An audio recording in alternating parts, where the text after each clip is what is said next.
Chair, proceed, Senator Eddy. Thank you, Chair. He'll be informed at the lounge. Yeah, proceed. Bonnie will be informed at the lounge. Chair, I want to make a quick comment. Chair, may you protect me from Senator Morgan? Mr. Speaker, Senator Morgan is heckling. Senator Eddy.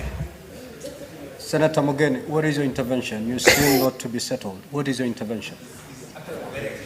Yes. Have a seat, Senator Eddy. My neighbor, Senator of Migori, should know there is some language which is unparliamentary, including using the word heckling.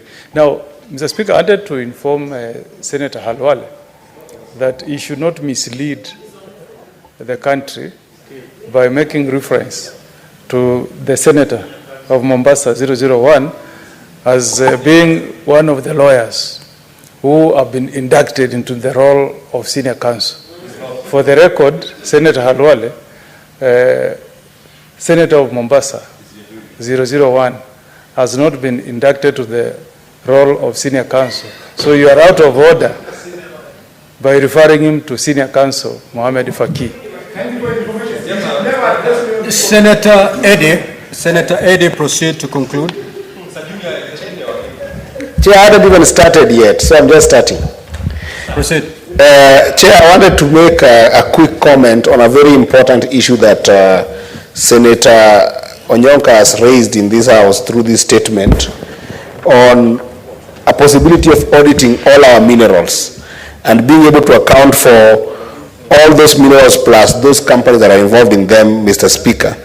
Mr. Speaker, I think this is a very, very serious statement that as a country we must start thinking very critically about the minerals that we have and how we explore them, because in the current world order, Mr. Speaker, you cannot think about any better opportunity that you can have as a country than any rare minerals that you have in the country, to the extent that you can invest in them, Mr. Speaker. I want just to give an example, Mr. Speaker, that the current world order, you cannot think about areas of investment without thinking about what raw materials go into renewable energy. And because of the competition in the world in the area of technology, any smart technology for any smart electronic devices, Mr. Speaker, you cannot have them without thinking about raw materials that are coming out of this country. And Mr. Speaker, there is something called rare earth elements, which, if you look at the demand of rare earth elements in the world, Mr. Speaker, at the pace of growth, by 2027, rare earth elements will have a 14% demand.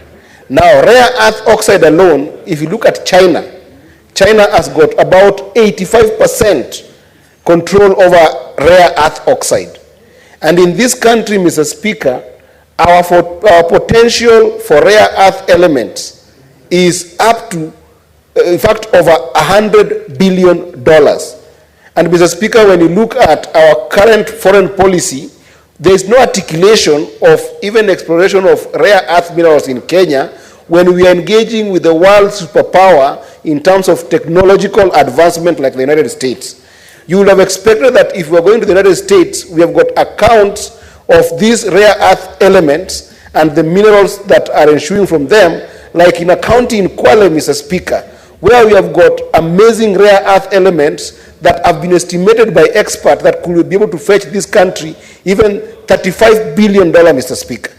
And our debt that we are starting within the country today, Mr. Speaker, is barely $100 billion. If you have got rare earth elements in this country that can be able to, if we invest in them, they can be able to give us even up to $100 billion, Mr. Speaker. It will be very, very important that in this new broad-based government that we have, we start thinking critically about data-driven mining, data-driven decision-making in the mining sector, so that we see whether we can be able to explore our minerals to be able to deal with the issue of critical debt stock that we have in this country.